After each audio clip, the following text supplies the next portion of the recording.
اگر کوئی شخص نماز کا انکار کرتا ہے تو وہ دائرہ اسلام سے خارج ہے، لیکن اگر کوئی سستی کی وجہ سے نماز نہیں پڑھتا، صرف سستی کی وجہ سے نہیں پڑھتا، اللہ کا حکم جانتا ہے، اس کو کہا جائے آؤ نماز کو، تو وہ آگے سے مذاق نہیں کرتا یا نماز کا تمسخر یا استحقار نہیں کرتا، بلکہ بس اپنی سستی کی وجہ سے مسجد میں نہیں آتا۔ جو نماز کو ہلکا جانے، خفیف جانے، وہ بھی دائرہ اسلام سے خارج ہے اور کافر ہے۔ لیکن جو شخص اس کو اللہ کا حکم جانتا ہے اور اس کو پڑھنا اپنے اوپر ضروری سمجھتا ہے لیکن سستی کی وجہ سے پڑھ نہیں سکتا، تو اس کے بارے میں علماء کی آراء مختلف ہیں۔ حضرت امام اسحاق اور حضرت امام احمد رضی اللہ تعالی عنہما آپ تو فرماتے ہیں کہ ایسا شخص کافر ہے اور اس کو قتل کرنا واجب ہے۔ حضرت امام مالک کا قول ہے کہ، اور امام شافعی کا بھی یہی قول ہے، وہ بھی کہتے ہیں کہ اس کو قتل کیا جائے گا اور بطور حد قتل کیا جائے گا۔ حضرت امام اعظم امام ابو حنیفہ علیہ رحمہ آپ فرماتے ہیں کہ بے نمازی کو قتل نہیں کیا جائے گا، بلکہ اس پر تعزیر نافذ ہوگی۔ یہ حاکم وقت کی ثواب دید پر ہے کہ وہ اس پر کیا سزا دیتا ہے، اور فرمایا اس کو 7 قید کیا جائے گا اور توبہ کے لیے اس کو زور دیا جائے گا۔ اگر وہ توبہ کر لے تو اس کو قید سے باہر نکال لیا جائے گا، ورنہ اس کو قید رکھا جائے گا۔ صحابہ کہتے ہیں کہ ہم کسی عمل کے تارک کو کافر نہیں سمجھتے تھے سوائے نماز کے تارک کے، اور آقا کریم علیہ السلام کا ایک فرمان ہے، من ترک الصلاۃ متعمدا فقد کفر جہارا، جس نے جان بوجھ کے نماز چھوڑی اس نے اعلانیہ کفر کیا۔ امام اعظم امام ابو حنیفہ علیہ رحمہ وہ فرماتے ہیں کہ یہ حدیث محل ترہیب میں ہے، گویا اس نے کافروں والا کام کیا، اس لیے آپ یہ فتویٰ دیتے ہیں کہ اس کو قید کیا جائے گا اور نماز کی پابندی کا زور دیا جائے گا، اور وہ توبہ کرے تو اس کو چھوڑ دیا جائے گا۔ لیکن باقی ائمہ بعض کہتے ہیں اس کو حداً قتل کیا جائے، اور امام اسحاق اور امام احمد کہتے ہیں اس کو قتل کرنا واجب ہے۔ تو بے نمازی جو اللہ کے حکم کی پابندی سستی کی وجہ سے نہیں کرتا، یہ اس کے لیے حکم ہے۔ جو شخص تحقیر کرتا ہے نماز کی، ہلکا جانتا ہے، تمسخر اڑاتا ہے یا اس کا انکار کرتا ہے، تو اس کے بارے میں علماء کے اندر کوئی اختلاف نہیں ہے، وہ ائمہ اربعہ کے نزدیک کافر ہے، دائرہ اسلام سے خارج ہے، مرتد ہے۔ لیکن سستی کی وجہ سے نماز نہ پڑھنے والا، اس کے بارے میں علماء کا یہ موقف ہے۔ حضرت غوث اعظم الشیخ سید عبد القادر جیلانی علیہ رحمہ آپ فرماتے ہیں کہ بے نمازی کو مسلمانوں کے قبرستان میں دفن نہ کرو۔ حضرت سلطان باہو علیہ رحمہ آپ کا قول ہے کہ بے نمازی سے خنزیر بھی پناہ مانگتا ہے۔ حضرت شیخ سعدی شرازی فرماتے ہیں بے نمازی کو قرض نہ دو، جو اللہ کا قرضہ ادا نہیں کرتا تمہارا قرض کیسے لٹائے گا۔ اب آئیے ہم حضور علیہ السلام کے فرامین دیکھتے ہیں اس حوالے سے۔ حضرت جابر بن عبداللہ انصاری رضی اللہ تعالی عنہ سے مروی ایک روایت جس کو امام ابو داؤد نے روایت کیا، امام نسائی نے روایت کیا، دیگر محدثین نے روایت کیا۔ آقا کریم نے ارشاد فرمایا بین الرجل و بین الکفر ترک الصلاۃ، آدمی اور کفر کے درمیان ترک صلاۃ ہے، یعنی بندہ مومن اور بندہ کافر کے درمیان ترک صلاۃ ہے۔ جو نماز پڑھتا ہے وہ مومن ہے، اور جو نماز نہیں پڑھتا تو وہ کافروں والا کام کرتا ہے، یا دیگر ائمہ کے نزدیک وہ کافر ہے۔ یہ ترہیباً نہیں بلکہ یہ حکم ہے۔ اور حضرت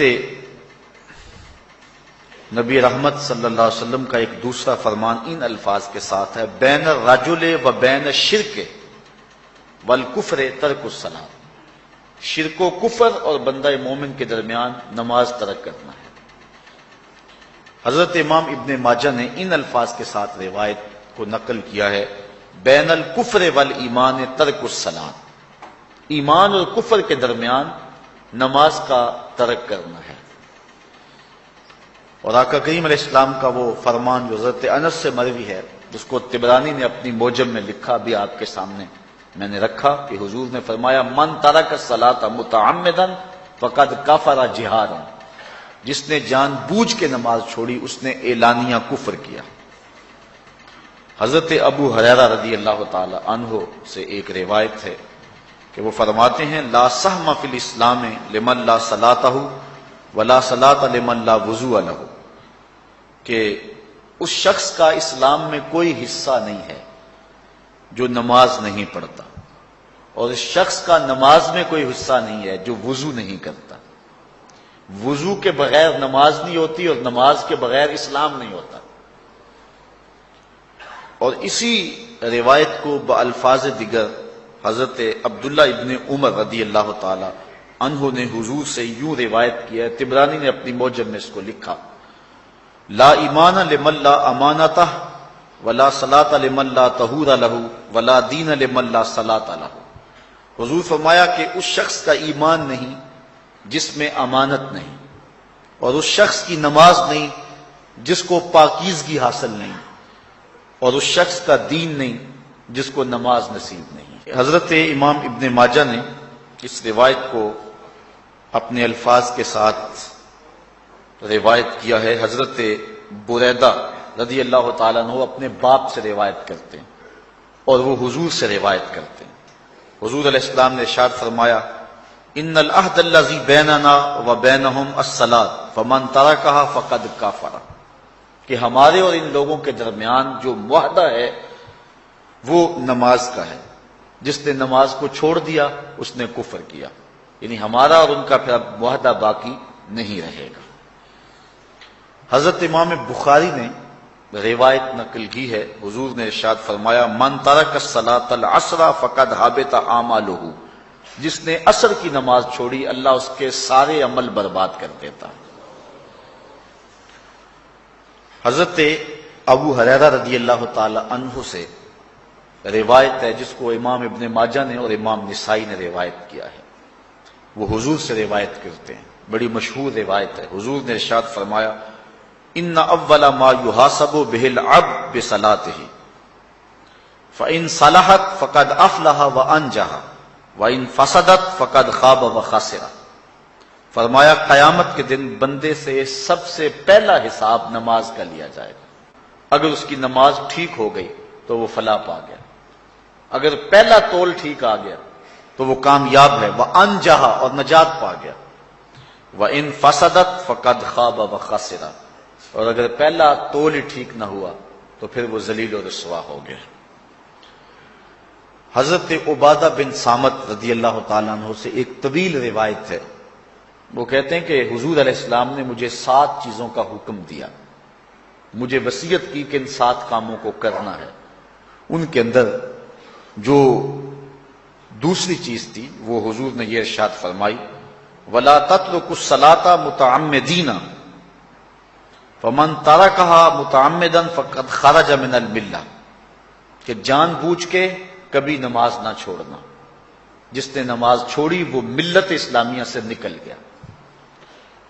اور حضرت معاذ بن جبل رضی اللہ تعالی عنہ سے بھی ایک طویل روایت ہے کہ حضور نبی رحمت صلی اللہ علیہ وسلم نے ان کو 10 وصیتیں کی تھی حصول برکت کے لیے۔ یہ ساری حدیث میں آپ کے سامنے رکھ دیتا ہوں۔ کہتے ہیں، اوصانی رسول اللہ صلی اللہ علیہ وسلم بعشر کلمات، حضور نے مجھے 10 باتیں ارشاد فرمائیں، حکمت سے بھری اور رحمتوں سے بھری ہوئی ایک ایک بات ہے، ان کے بول بہاروں جیسے اور اصحاب ستاروں جیسے۔ تو اتنا خوبصورت کلام، لہو خورشید کا ٹپکے اگر ذرے کا جگر چیر۔ حضور نے 10 باتیں حضرت معاذ بن جبل رضی اللہ تعالی عنہ کو بطور وصیت ارشاد کی. کہتے ہیں قالا، حضور نے مجھے کہا، ارشاد کیا، لا تشرک باللہ شیئا وان قتلت وحرقت، اللہ کے ساتھ کسی کو شریک نہ ٹھہرانا، اگرچہ تجھے قتل بھی کیا جائے اور تجھے آگ میں جلا بھی دیا جائے، کبھی بھی اللہ کے ساتھ شریک نہ ٹھہرانا. دوسری بات حضور نے مجھے یہ ارشاد فرمائی، وَلَا تَعْصِ وَالِدَيْكَ وَإِنْ أَمَرَاكَ أَن تَخْرُجَ مِنْ أَهْلِكَ وَمَالِكَ، کہ اپنے والدین کی کبھی نافرمانی نہ کرنا، اگرچہ تجھے حکم دیں کہ اپنے مال کو اور اپنے بچوں کو لے کے گھر سے نکل جا، تو کہا یہ کر لینا، نکل جانا، لیکن والدین کی نافرمانی نہ کرنا. تیسری بات حضور نے ارشاد فرمائی، وَلَا تَتْرُكَنَّ صَلَاةً مَكْتُوبًا مُتَعَمِّدًا فَإِنَّ مَنْ تَرَكَ صَلَاةً مَكْتُوبَةً مُتَعَمِّدًا فَقَدْ بَرِئَتْ مِنْهُ ذِمَّةُ اللَّهِ.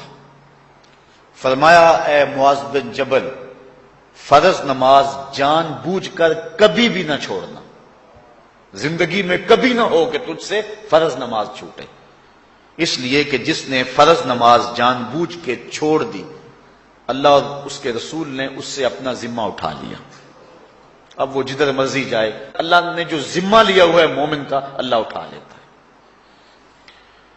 چوتھی چیز حضور نے جو ارشاد فرمائی، وَلَا تَشْرِبَنَّ خَمْرًا فَإِنَّهُ رَأْسُ كُلِّ فَاحِشَةٍ. اے معاذ بن جبل، زندگی میں کبھی بھی شراب نہ پینا، ہر بے حیائی کی جڑ ہے اور بنیاد ہے شراب. پانچویں چیز کہتے ہیں حضور نے جو مجھے ارشاد فرمائی وہ یہ تھی، وَإِيَّاكَ وَالْمَعْصِيَةَ فَإِنَّ بِالْمَعْصِيَةِ حَلَّ سَخَطُ اللَّهِ. کہا کبھی اللہ کی نافرمانی نہ کرنا، اللہ کی نافرمانی سے اللہ کی ناراضگی مول لینے والی بات ہے. اللہ تعالیٰ کی معصیت سے اس کی ناراضگی جائز ہو جاتی ہے، حلال ہو جاتی ہے. اور چھٹی چیز کہتے ہیں حضور نے یوں ارشاد فرمائی، وَإِيَّاكَ وَالْفِرَارَ مِنَ الزَّحْفِ وَإِنْ هَلَكَ النَّاسِ. کہا جب محاذ پہ ڈٹا ہونا تو کبھی پیٹھ نہ پھیرنا، اگرچہ لاشیں جو ہیں وہ گر رہی ہوں اور لوگ ہلاک ہو رہے ہوں، سارے لشکر کے ہلاک ہو جانے کا ڈر بھی ہو، لیکن کہا معاذ بن جبل میں تمہیں وصیت کرتا ہوں کبھی پیٹھ پھیر کے بھاگنا نہیں ہے. حضور نے کہتے ہیں مجھے جو ساتویں چیز ارشاد فرمائی وہ یہ تھی، وَإِنْ أَصَابَ النَّاسَ مَوْتٌ فَاصْبُتْ. اگر تو کسی ایسے علاقے میں رہتا ہو جہاں موت آ جائے، کوئی بیماری آ جائے موت والی، تو علاقہ چھوڑ کے بھاگنا نہ، وہیں رہنا. تیری قسمت میں زندگی ہوئی، تجھے کوئی موت دے نہیں سکتا، اور اگر موت تیرے لیے لکھی گئی ہے تو جہاں مرضی چلا جائے تو موت سے بچ نہیں سکتا. اس لیے ایسے مقام سے بھاگ کر نہ جانا، وہیں ڈٹے رہنا اور وہیں رکے رہنا. آٹھویں چیز کہتے ہیں حضور نے مجھے ارشاد فرمائی، وَأَنفِقْ عَلَىٰ أَهْلِكَ مِن طَوْلِكَ. کہا اللہ نے تجھے جو وسعت دی ہے، تجھے جو مال دیا ہے، اس کو اپنی اولاد پر کھل کے خرچ کرنا، اپنی اولاد سے بخل نہ کرنا، اولاد کے معاملے کے اندر جہاں ان کی ضرورت ہو اس کو کھل کے پورا کرنا ہے. اور حضور نے نویں بات جو ارشاد فرمائی وہ یہ تھی، وَلَا تَرْفَعْ عَنْهُمْ عَصَاكَ عَدَبًا. اپنی اولاد کو ادب سکھانے کے لیے ڈنڈا نہ چھوڑنا، عصا ہمیشہ لٹکا کے رکھنا، کوڑا باندھ کے رکھنا. اور 10ویں چیز کہتے ہیں حضور نے جو مجھے ارشاد فرمائی، وَأَخْفِهِمْ فِي اللَّهِ. اپنی اولاد کے دل میں اللہ کا خوف ڈالتے رہنا، اللہ کا ڈر پیدا کرنا اپنی اولاد کے اندر. تو نے اپنی اولاد کو یونیورسٹی اور کالجوں تک پہنچایا، بیرون ملک سے بھی تعلیم دلوائی، لیکن اللہ کا خوف نہ سکھایا. اللہ کا خوف سکھانا اپنی اولاد کو، ایسے لوگوں کی صحبت میں بٹھانا جن کی صحبت میں بیٹھ کر اللہ کا خوف پیدا ہو جائے. ان کو ایسی کتابیں لا کے دینا کہ جن سے خشیت الہی ان کے سینے میں پیدا ہو. اگر تو نے سب کچھ دے دیا، عالی نسب بنگلے دے دی اپنی اولاد کو، تو نے جو ہے وہ بہت اچھی تعلیم دلوا دی اپنی اولاد کو، دنیاوی سوسائٹی کے اندر ان کا وقار بہت بلند ہو گیا، تو نے سب کچھ دے دیا اپنی اولاد کو، اللہ کا خوف نہیں دیا تو کچھ بھی نہیں دیا. تو حضور نے جو 10ویں وصیت حضرت معاذ بن جبل کو کی وہ یہ ہے کہ انہیں اللہ سے ڈراتے رہنا، اللہ تعالیٰ کا خوف، ان کی خشیت ان کے سینے میں پیدا کرنا۔ اللہ اکبر۔ حضور کا ایک اور فرمان سنیے۔ حضور نے فرمایا کہ جو شخص نماز چھوڑتا ہے، ایک طویل حدیث ہے جس کا یہ حصہ ہے، وَقَانَ يَوْمَ الْقِيَامَةِ مَعَ قَارُونَ وَفِرْعَوْنَ وَحَامَانَ وَأُبَيِّ بْنِ خَلَف، جو نماز ترک کرتا ہے قیامت کے دن قارون کے ساتھ، فرعون کے ساتھ، حامان کے ساتھ اور ابی ابن خلف کے ساتھ کھڑا کر دیا جائے گا۔ جس صف میں اللہ کے دشمن کھڑے ہوئے ہوں گے، بے نمازی کو بھی اس صف میں کھڑا کر دیا جائے گا۔ کتنی رسوائی ہے، کتنی ذلت ہے۔ کوئی بندہ یہ گوارا کرتا ہے کہ مجھے اس صف میں کھڑا کر دیا جائے جس میں دشمنان خدا کھڑے ہوں، دشمنان رسول کھڑے ہوں؟ میری کوئی بہن، میری کوئی بیٹی کیا یہ گوارا کر سکتی ہے کہ اس کو حضور پہ کانٹے پھینکنے والی ام جلیل کے ساتھ کھڑا کر دیا جائے، اس کو حضور کو اذیت دینے والی عورتوں کے ساتھ کھڑا کر دیا جائے؟ نہ میری کوئی بہن اور نہ کوئی میری ماں اس بات کو گوارا کرتی۔ تو جب ہم یہ گوارا نہیں کرتے تو پھر ہمیں عزم کرنا چاہیے کہ آج کے بعد نماز نہیں چھوڑنی ہے۔ میں نے کسی جگہ پہ یہ بات بیان کی اور ساری گفتگو اسی عنوان سے ہوئی، کچھ ماحول ایسا بنا ہوا تھا۔ تو مجھے بعد میں صابر نامی وہاں کے ایک ساتھی نے فون کیا 2 یا 3 دن کے بعد، کہنے لگا کہ ہماری بستی میں ایک شخص بھی بے نمازی نہیں رہا ہے۔ اس حدیث کا زور اتنا ہے، اس حدیث کا وزن اتنا ہے۔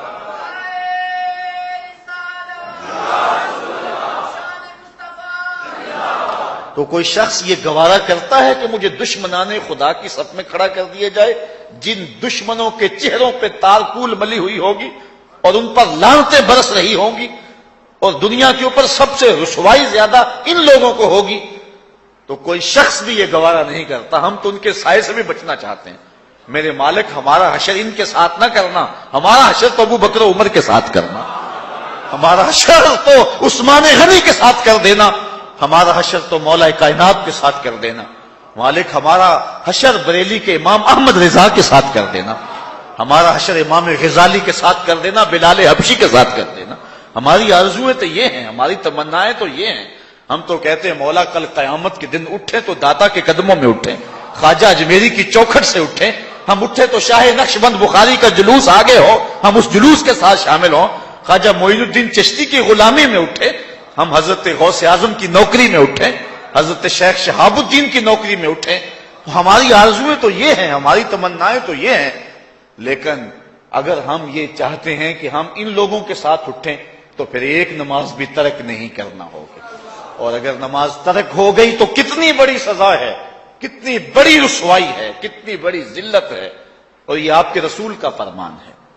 اللہ اکبر، کہ قیامت کے دن وہ شخص جو نماز نہیں پڑھتا، قیامت کے دن اس کو دشمنان خدا کی صف میں کھڑا کر دیا جائے گا۔ یہ ہو نہیں سکتا کہ ہم نے یہ حدیث سن لی اور اب نماز قصدن چھوڑیں۔ آج عزم کر کے اٹھیں، اور اولاد نہیں آئی، بیٹیاں نہیں آئیں، گھر والے نہیں آئے، لیکن جا کے اس بات کو گھر میں نافذ کرنا ہے، اس کو حکمن نافذ کرنا ہے گھر کے اندر۔ ہمارا گھر ہو رسول اللہ کی امتی کا اور گھر میں کوئی بے نماز ہو، یہ حکم دینا ہے، وَأْمُرْ أَهْلَكَ بِالصَّلَاةِ، فرمایا اپنے گھر والوں کو نماز کا حکم دو۔ اس گھر میں نحوست ہوتی ہے جس گھر میں بے نمازی ہوتے ہیں۔ اس لیے آج ہم یہاں سے عزم کر کے جانا ہے کہ آج کے بعد ہم نماز نہیں چھوڑیں گے انشاءاللہ۔ اتنے زور سے کہو کہ شیطان کا کلیجہ پھٹ جائے۔ اللہ ہماری اس انشاءاللہ کو قبول کرے، قبول کرے۔ اللہ ہم کو پنجگانہ سجدے کی توفیق دے۔ کتنا بد نصیب ہے شخص کہ جس کی پیشانی اس کی حضور جھکتی نہیں، سارا دن کبھی کسی کو سیلوٹ کرتا ہے، کبھی کسی کو سیلوٹ کرتا ہے، کہتا میرے اس سے بھی تعلق ہونے چاہیے، اس سے بھی واسطہ ہونا چاہیے، اس سے بھی رابطہ ہونا چاہیے، کبھی دنیا میں کام پڑ جاتا ہے، اس سے بھی تعلق رہنا چاہیے میرا۔ کہاں کہاں صبح سے لے کر شام تک سلوٹ مارتا ہے، ایک اللہ کے حضور نہیں جھکا جاتا۔ اقبال علیہ رحمہ کہتے ہیں ایک سجدہ جسے تو گراں سمجھتا ہے، 1000 سجدے سے آدمی کو دیتا ہے نجات۔ آؤ اللہ کے حضور بندگی کا سر جھکائیں. تو یہ کتنی عبرتناک جو ہے اور کس قدر جو ہے وہ فکر انگیز حدیث ہے. وَقَانَ يَوْمَ الْقِيَامَةِ مَعَ قَارُونَ وَفِرْعَوْنَ وَهَامَانَ وَأُبَيِّ بْنِ أَبِي خَلْف. وہ شخص ان بد نصیب لوگوں کے ساتھ کھڑا ہوگا جس کو نماز کی توفیق نہیں ہے. آپ نے حدیث علماء سے بارہا سنی، حدیث طویل ہے. آقا کریم معراج کی رات گئے تو وہاں مختلف لوگوں کو مختلف عذابوں میں مبتلا دیکھا.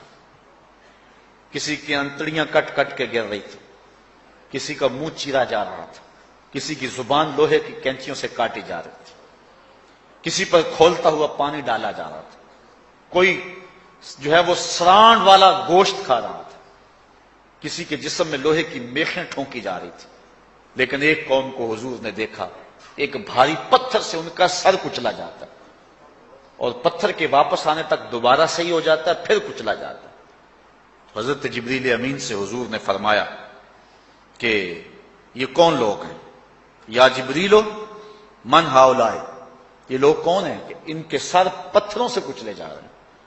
قال ہاؤلائے الذین تثاقلت رؤوسہم عن الصلاۃ المکتوبہ. کہا یہ وہ بد نصیب لوگ ہیں کہ فرض نمازوں سے جن کے سر بوجھل رہتے تھے، نماز پنجگانہ فرض بھی نہیں پڑھا کرتے تھے، یہ وہ بد نصیب ہیں. آج ان کے سر کوٹے جا رہے ہیں. یہ تھوڑی سی زندگی ہے، تھوڑی سی زندگی ہے. 60-70 سال بڑی زندگی ہو وہ مگر نصیب ہو جائے تو پتہ نہیں ہے کہ کل ہمارا آنے والا کہاں ہے. کتنا غافل اور بد نصیب ہے وہ شخص کہ جس کو سجدہ نصیب نہیں ہے. سجدہ تو بندگی کا نام ہے. زندگی آمد برائے بندگی، زندگی بے بندگی شرمندگی. بندہ تو ہے ہی بندگی میں. کسی شخص نے راستے میں جاتے جاتے چائے کی پیالی پلا دی ہو نا بازار میں، تو ہم جب بھی اس گلی سے گزرتے ہیں اس کو سلوٹ کر کے جاتے ہیں، السلام علیکم. یار اس سے بڑے سلام لیتے ہو، یہ بڑا محبت والا ہے، بڑے اخلاق والا ہے.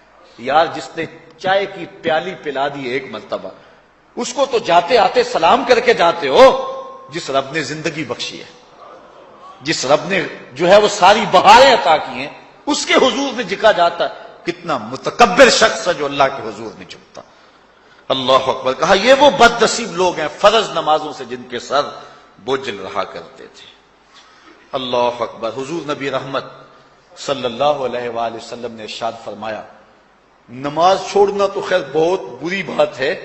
جو شخص نماز پڑھتے ہیں لیکن جماعت سے نہیں پڑھتے، فرمایا میرا جی چاہتا ہے کہ اپنی جگہ کسی اور کو کھڑا کروں اور جوانوں کا ایک گروہ ساتھ لوں، اور جو لوگ مسجد میں نماز پڑھنا نہیں آتے ان کے گھروں کو آگ لگا دوں. رحمت للعالمین آقا فرما رہے ہیں کہ ان کے گھروں کو آگ لگا دوں. کتنا غصہ ہے ان لوگوں پر کہ جو مسجد میں آ کر نماز نہیں پڑھتے، اور جو پڑھتے ہی نہیں. اس دور میں تو کوئی تھا ہی نہیں کہ مومن ہو نماز نہ پڑھتا ہو. اللہ اکبر.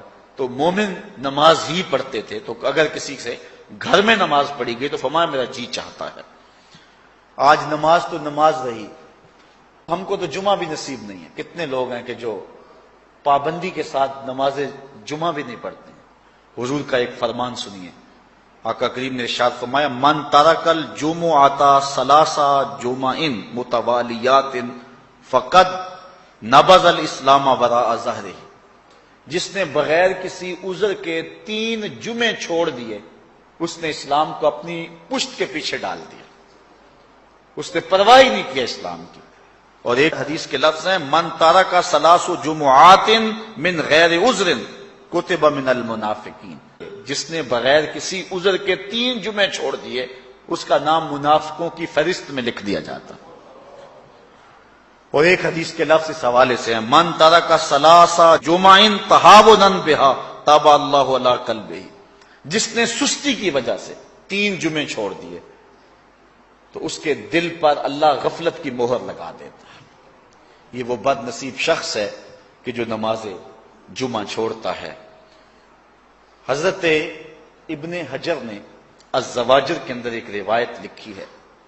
وہ فرماتے ہیں جو شخص نماز ترک کرتا ہے اس کو بہت ساری رسوائیاں ہیں. وقت اتنا طویل نہیں ہے کہ ایک ایک چیز کو تفصیل سے بیان کروں. وہ کہتے ہیں پہلی بات تو یہ ہے کہ اس کی عمر میں برکت اٹھا لی جاتی. دوسری بات اس کے چہرے سے صالحین کا نور اتار لیا جاتا۔ تیسری بات، وہ کوئی بھی عمل کرے اس کا ثواب نہیں ملتا اس کو، یہ دنیا پر اس کو سزائیں ہیں۔ چوتھی سزا دنیا پر اس کو یہ ملتی ہے، اس کی دعائیں قبول نہیں ہوتی۔ اور پانچویں سزا اس کے لیے یہ ہے کہ اس کے لیے جو نیک لوگ دعا کرتے ہیں ان دعاؤں کا حصہ اسے نہیں ملتا۔ مومن نیک سحری وقت اٹھ کے دعا مانگتے ہیں اللہ پوری امت پر کرم کر دے، تو یہ بھی امت میں شامل ہے۔ دعا اللہ والے کی تو قبول ہوئی، لیکن اس کا حصہ نکال دیا گیا، اس کا حصہ نیک لوگوں کی دعاؤں سے نکال دیا گیا۔ اور جب وہ مرنے لگتا ہے، نزا کے وقت تین اس کو سزائیں ملتی ہیں۔ ایک تو بھوکا مرتا ہے، دوسرا پیاسا مرتا ہے، تیسرا ذلیل ہو کے مرتا ہے۔ اور قبر کے اندر اس کو تین سزائیں ہیں۔ حضرت امام ابن حجر کہتے ہیں ایک تو اس کی قبر تنگ کر دی جائے گی، حتیٰ کہ ادھر والی پسلیاں ادھر اور ادھر والی پسلیاں ادھر۔ دوسرا، اس کی قبر میں آگ ڈالی جائے گی، جو اللہ کے حضور نہیں جھکتا اس کی قبر اس لائق ہے کہ اس میں آگ ڈالی جائے۔ اور تیسری، اس کے اوپر ایک اژدہا مسلط کر دیا جائے گا جس کا نام ہے شجاع الاقرع، اور جب وہ ڈنگ مارے گا تو 70 گز تک وہ شخص زمین میں دنس جائے گا، اور وہ مسلسل یہ ڈنگ مارتا رہے گا۔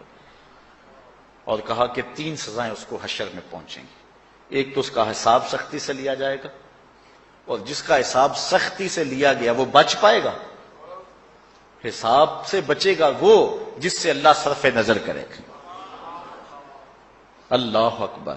ایک تو اس کا حساب سختی سے لیا جائے گا، دوسرا اللہ تعالیٰ جل شانہ اپنے قہر و غضب کا اس پہ اظہار کرے گا، اور تیسری اس کو سزا یہ دی جائے گی کہ اس کو جہنم میں ڈال دیا جائے گا۔ ساتھیاؤ، میں اور آپ آج کی اس بزم میں یہ پختہ عزم کر کے اٹھیں کہ آج ہم خود بھی اور اپنی اولاد کو بھی، اپنے دوستوں کو بھی، میرے والد گرامی فرمایا کرتے تھے جس سے دوستی ہونا اس کی انگلی پکڑ کے دین کی راہ پہ لے آؤ، یہ دوستی کا حق ہے۔ اس کے لیے آپ بہت کچھ کرتے ہیں، لیکن اگر اس کو دین نہیں دیا تو کچھ بھی نہیں دیا۔ کوشش کرو میرا دوست ہو اور جہنم میں جائے۔ والدین بچے کے مستقبل کے لیے کتنی کوشش کرتے ہیں، لاکھوں روپیہ لگاتے ہیں مستقبل ٹھیک ہو جائے، کرتے ہیں کہ نہیں کرتے؟ یونیورسٹیوں کے اندر، کالجوں کے اندر کتنی بھاری فیسیں بھرتے ہیں۔ کیوں اتنا کچھ کیوں کر رہے ہو؟ میں نے دیکھا بوڑھا باپ اپنی کمر پہ بوریاں لاد کے مزدوری کرتا ہے، مائیں اپنا زیور بیچ رہی ہیں کہ اولاد پڑ جائے۔ میاں اتنا کچھ کیوں کر رہے ہو؟ جی مستقبل ٹھیک ہو جائے۔ یہ مستقبل کتنا ہے؟ 20-25 سال کا، اور جو اصل مستقبل ہے اس کی فکر ہی نہیں کسی کو۔ اصل مستقبل تو وہ ہے۔ اللہ اکبر۔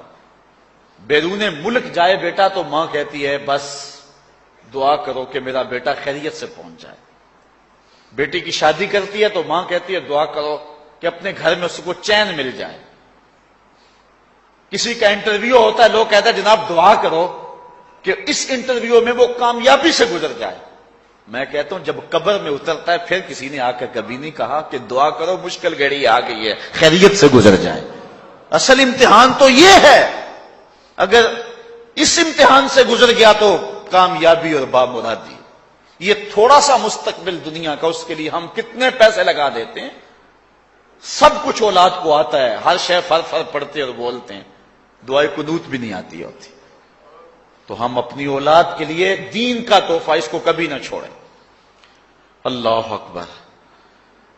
کوشش کریں، محنت کریں۔ حضور نبی رحمت صلی اللہ علیہ وآلہ وسلم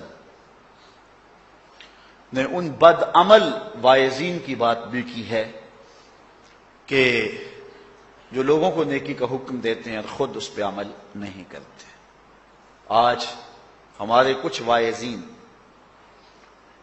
لوگوں کو تو واضح تلقین اور نصیحت کرتے ہیں اور خود نماز میں سخت سستی کا ارتکاب کرتے ہیں، اور جس سے قوم کے اندر نماز میں سستی عملاً پیدا ہو جاتی ہے۔ کوئی عرس کی تقریب ہو، کوئی محفل نعت ہو، کوئی جلسہ ہو، کوئی شادی کی تقریب ہو، نماز کے وقت کا پورا خیال رکھا کریں اور اس بات کا لحاظ رکھا کریں۔ بلکہ ہمارے ہاں ایک عجیب سا فیشن ہے، اور عجیب سی بات ہے، میں بڑا حیران ہوا کرتا ہوں کہ عشاء کے بعد جب جلسے ہوتے ہیں نا ہمارے مساجد کے اندر، تو مغرب سے اعلان شروع ہو جاتا ہے آج رات فلاں صاحب خطاب فرمائیں گے، اور پھر جب نماز عشاء ہوتی ہے تو ہمارا نقیب محفل کھولتا ہے لاؤڈ سپیکر اور وہ اعلان کرتا ہے حضرات جماعت ہو چکی ہے، اب مسجد میں آ جائیں۔ یعنی یہ نماز کو ہلکا کرنے والی بات ہے۔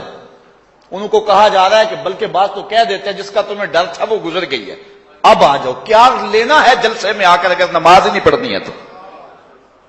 ممبر و محراب کے جو ذمہ دار ہیں ان سے جو ہے وہ عجیب و غریب قسم کی جو ہے وہ حرکات سکنات سرزد ہو رہی ہیں۔ یہ جو جہل نقیبوں کا ایک غول آ گیا نا، یہ بھی ایک بہت بڑی مصیبت ہے۔ ایک تو بے تحاشا القاب، دوسرا دین کی روح سے ناشنائی۔ وہ کسی نے کہا تھا نا کہ پہلے حضرت غوث پاک ولی بناتے تھے، چور سے کتب بناتے تھے، آج کل ہم بناتے ہیں۔ کہا تم کیسے؟ کہا ہمیں پتا ہوتا ہے یہ چور بیٹھا ہوا ہے، ہم کہتے ہیں غوث زماں اور کتب دوران۔ بے تحاشا اور بے تکا انداز، اور پھر دین کی روح سے یہ ناشنائی کہ باقاعدہ اعلان ہوتا ہے جناب جماعت ہو چکی اب تو آ جاؤ۔ تو کیا کرنا ہے ساری رات جاگ کے اگر عشاء کی نماز ہی نہیں پڑھی تو نماز کو ہلکا کیا گیا ہے۔ اسی طرح جلسہ لمبا ہو رہا ہے اور نماز کا وقت سکڑ رہا ہے۔ ان چیزوں کا التزام کرنا ہے، ہم نے کوشش کرنی ہے۔ اور یہ بھی ایک مصیبت ہے کہ دربار بڑا اونچا ہے اور مسجد کے اندر جانوروں کی بینٹیں پڑی ہوئی ہیں۔ حیثیت تو مسجد کی ہے، دربار کی تو ثانوی حیثیت ہے۔ دربار پہ 3 کروڑ روپیہ لگا ہوا ہے اور مسجد میں چٹائیاں بھی موجود نہیں۔ اپنے بھی خفا مجھ سے ہیں بیگانے بھی ناخوش، کہ زہر ہلاہل کو کبھی کہہ نہ سکا کند، بات وہی کہتا ہوں سمجھتا ہوں جسے حق، نہ ابلہ مسجد ہوں نہ تہذیب کا فرزند۔ ہم نے ان چیزوں کو دیکھنا ہے۔ اچھا، بعض والدین کی ایک سستی ہے، وہ آتے جناب تعویذ کر دو ہماری اولاد نماز نہیں پڑھتی، بچے نماز نہیں پڑھتے، اور کہتے ہیں جی ہماری تو چلو گزر گئی، ہم تو نہیں پڑھتے، یہ تو پڑھیں۔ میں کہتا ہوں یہ کیوں پڑھیں جب تم نہیں پڑھتے؟ الولد سر لابیہ، بیٹا باپ کا راز ہوتا ہے۔ تم مجھ سے تعویذ لینے آگے ہو، گھر میں مصلی بچھا کے سجدہ کرو، تمہاری اولاد بھی تمہارے تتبع میں سجدہ کرنے کی عادت ڈالو۔ حضور فرمایا بچے 7 سال کے ہوں تو انہیں مسجد میں لے جاؤ، 10 سال کے نہیں پڑھتے تو ان کو مار کے پڑھاؤ۔ اب اولاد ہوگی جوان، خود کبھی سجدہ کیا نہیں، اب کہتے ہیں شاید تعویذ سے کم چل جائے گا۔ جو تعویذ اللہ کے رسول نے تمہیں دیا تھا کہ 7 سال کے ہوں تو پکڑ کے انگلی مسجد کا راستہ دکھاؤ، 10 سال کے ہو جائیں تو مار کے پڑھاؤ، ان کے سینے میں اللہ کا خوف داخل کرو، ان کو قرآن کی تلاوت سکھاؤ۔ علموا اولادکم 3 خصال، اپنی اولاد کو 3 چیزیں سکھاؤ۔ حب نبیکم، ایک اپنے نبی کا پیار سکھاؤ، وحب اہل بیت ہی، رسول اللہ کے اہل بیت کا پیار سکھاؤ، وتلاوت القرآن، اور قرآن کا پڑھنا سکھاؤ۔ چھین لو سیڑیاں ان کے ہاتھوں سے گانے والی، چھین لو ان کے ہاتھوں سے جو ہے وہ ناول، اور ان کے ہاتھ میں قرآن دے دو۔ کتنے خوش نصیب دن تھے، گلیوں سے گزرتے تھے، گھروں سے قرآن کے پڑھنے کی آواز آتی تھی۔ آج پاپ میوزک کی صدائیں تو آتی ہیں، آج قرآن کی آوازیں نہیں آتی۔ تو یہ عجیب ہے جی ہم نہیں پڑھتے یہ تو پڑھے۔ میں کہتا ہوں یہ کیوں پڑھیں جب تم نہیں پڑھتے ہو؟ تمہارے اوپر کیا اب فرض ساقط ہو چکا ہے بڑھاپے کی وجہ سے؟ تم بوڑھے ہو کے نہیں پڑھتے ہو، تمہاری اولاد تم چاہتے ہو جوانی میں پڑھ لے؟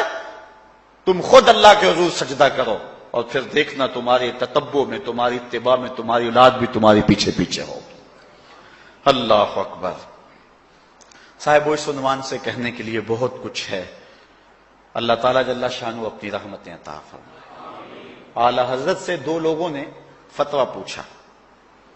بریلی کا ایک محلہ ہے، محلہ ذخیرہ، اس میں ہادی حسن اور قرب محمد نامی لوگوں نے تنظیم بنائی نماز کی دعوت کے لیے۔ کچھ لوگ ان کی بات کو نہ سنتے، اعلی حضرت سے استفتاء کیا، فتاوی رضویہ کے اندر موجود ہے کہ ہم نماز کی دعوت دیتے ہیں، کچھ لوگ اس کے باوجود نہیں آتے، تو حکم شرعی کیا ہے؟ تو اعلی حضرت فرماتے ہیں کہ پہلے تو نرمی سے انہیں سمجھائیں، آؤ نماز کی طرف۔ نہیں مانتے، مؤثر لوگ ڈالیں جو ان کو کہیں۔ یہ تھے ہمارے کرنے والے کام، ہم کن جھگڑوں میں پڑے ہوئے۔ مؤثر معاشرے کے لوگ تلاش کریں اور ان کو سمجھائیں، جن کی وہ مانتے ہیں، ٹالتے نہیں۔ ان سے سمجھائیں ان کو۔ آپ فرماتے ہیں اگر ان کے سمجھانے سے بھی نہیں سمجھتے تو فرمایا فتویٰ پھر یہ ہے ان سے بائیکاٹ کر دیں، ان سے ترک کلام کر دیں، ان سے گفتگو چھوڑ دیں۔ ہم نے تو کبھی بیٹوں سے نہیں چھوڑی گفتگو، بیوی بے نماز ہو ہم ہر شے بیوی سے منوا لیتے ہیں۔ کبھی کہا تیرے ہاتھ کی پکی روٹی نہیں کھاؤں گا اگر تو نماز نہیں پڑھتی؟ کبھی بیٹا کہے امی تو نماز نہیں پڑھتی میں تیرے ہاتھ کی روٹی نہیں کھاؤں گا؟ جو ماں بیٹے کے لیے سب کچھ کرتی ہے، کتنے دکھ جھیلتی ہے، کسی کے گھر کے برتن مانجنے پڑے وہ بھی مانجتی ہے، کیا بیٹے کی خواہش پہ نماز نہیں شروع کر دے گی؟ جب عادت ڈالے گی تو پھر اللہ دل میں بھی وہ محبت ڈال دے گا۔ کیونکہ ہمارا تو اتنا ہی کام ہے نا، حضرت بایزید بسطامی نے یہی کیا تھا نا۔ حضرت بایزید بسطامی علیہ رحمہ بسطام کے لوگوں کی تربیت کر رہے ہیں، کسی محلے کے کونے میں آ کر ایک فاحشہ عورت بیٹھ کے لوگوں کا دین ایمان اجاڑنے لگی۔ کسی نے کہا بایزید تیرا شہر لٹ رہا ہے، جس کو تو اشکوں سے سیراب کیا تھا اور سجدہ ہائے سحرگاہی سے جس شہر کو نور بخشا تھا، تیرا شہر لٹ رہا ہے۔ کہا کیا ماجرا ہوا؟ لوگوں نے کہانی سنائی۔ بایزید بسطامی صبح مصلی اٹھایا اور جا کے اس فاحشہ عورت کے دروازے پہ مصلی بچھا لیا۔ اب جو بھی گاہک آتا بایزید بسطامی کو بیٹھا ہوا دیکھ کے راستہ بدل لیتا۔ اس نے انتظار کیا، رات کے اندھیرے گہرے ہو گئے، آج کوئی گاہک ہی نہیں آیا۔ اس نے کھڑکی سے جھانک کر کے دیکھا ایک بوڑھا بابا بیٹھا ہوا ہے، ہاتھ میں تسبیح ہے، مصلی بچھایا ہوا ہے۔ نیچے اتر کر کے کہا بابا اللہ کو یاد کرنے کے لیے اور تھوڑی جگہ ہیں، تجھے میرے گھر کی گلی ہی ملی، میرا راستہ روک لیا۔ بابا کہنے لگا کیا مسئلہ ہے تجھے؟ کہا میرے گاہک رکے ہوئے ہیں۔ کہا آج میں تیرا گاہک ہوں، بتا تیری رات کی قیمت کتنی ہے؟ اللہ اکبر۔ حضرت بایزید بسطامی نے قیمت طے کی، اس کے گھر کی جب چھت چڑھنے لگے نا سیڑھیاں، لوگ دیکھ رہے تھے۔ کہا مالک اگر بایزید بھی اجڑ گیا تو روشنی کہاں سے لیں گے؟ بایزید بھی ایک فاحشہ عورت کے کوٹھے پہ چڑھ رہا ہے، اگر یہ بھی چراغ بجھ گیا تو زمانے کو اجالا کہاں سے ملے گا؟ لیکن قدرت کو کچھ اور ہی منظور تھا۔ اس سے کہا مصلی بچھا لے، جو میں کرتا جاؤں وہ کرتے جانا۔ پہلے وضو کیا، اس نے بھی کیا، پھر مصلی پہ آئے، وہ بھی پیچھے کھڑی ہو گئی۔ پھر بایزید قیام کیا، اس نے بھی قیام کیا۔ پھر رکوع میں گئے، وہ بھی رکوع، قوما وہ بھی قومیں۔ جب سجدے میں حضرت بایزید گئے، وہ بھی سجدے میں، تو بایزید رو پڑے۔ کہا مالک بایزید کا اتنا ہی کام تھا کہ اس کا سر تیری چوکھٹ تک جھکا دے۔ مالک یہاں تک لانا میرا کام تھا، دل کی دنیا بدلنا تیرا کام ہے۔ جب وہ سجدے میں جا رہی تھی تو فحشہ تھی، جب سر اٹھایا وقت کی بلیا بن چکے تھے۔ ایک بزرگ کہتے ہیں میں بازار کے کنارے جا رہا تھا، ایک شرابی گرا ہوا تھا اور گندے پانی سے اس کا منہ گندا ہو رہا تھا۔ میرے دل میں رحم آیا، ایک انسان ہے اور یوں رسوا ہو رہا ہے۔ میں نے گندی نالی سے اس کو اٹھایا اور اٹھا کر کے جو ہے وہ اس کا منہ دھویا اور چلا گیا۔ مشہور شرابی تھا شہر کا۔ کہتے ہیں سحری کا وقت ہوا، تہجد کے لمحے آئے تو میں مسجد میں نماز پڑھنے کے لیے گیا، دیکھا کیا کہ وہ شرابی مصلی بچھا کے بیٹھا ہوا۔ میں حیران ہو گیا کہ یہ کیا ماجرا ہوا، اب صبح تو میں نے اس کو گندگی سے اٹھایا ہے اور اس کا منہ دھویا ہے۔ میں حیران ہوا تو حاطب سے آواز آئی میرے بندے تو نے اس کا منہ دھو دیا تھا، میں نے اس کا دل دھو دیا۔ صاحبو ہم اپنا کام کریں، کوشش کریں، کھینچ کے لے آئیں کسی کو مسجد میں، اور پھر دیکھنا رب کے رنگ، وہ بڑا کریم ہے، وہ بڑا رحیم ہے۔ آئیے آج کی اس مجلس میں ہم یہ عزم لے کر کے جائیں۔ اپنے لیے میرا نہیں خیال کہ اس بڑے مجمع میں کوئی ایسا شخص اب رہے گا جو نماز چھوڑ سکے گا، انشاءاللہ نہیں چھوڑ سکے گا اللہ کی توفیق سے۔ یہ آپ کی آنکھوں میں تیرتے ہوئے آنسو گواہی دے رہے ہیں کہ رسول اللہ کی نگاہ بھی ہو رہی ہے اور اللہ کا کرم بھی اتر رہا ہے۔ میرا نہیں خیال کہ یہاں سے اٹھ کر کوئی شخص جو ہے جا کے نماز چھوڑے، لیکن اب ہم نے آگے کام کرنا ہے، اپنے گھروں میں، اپنی گلیوں میں، اپنے محلوں کے اندر لوگوں کو کھینچ کر کے مسجد کا رخ دکھانا ہے۔ اللہ مجھ کو آپ کو اپنی رحمتوں اور کرم نوازیوں کا نور نصیب فرمائے۔ وآخر دعوانا الحمدللہ۔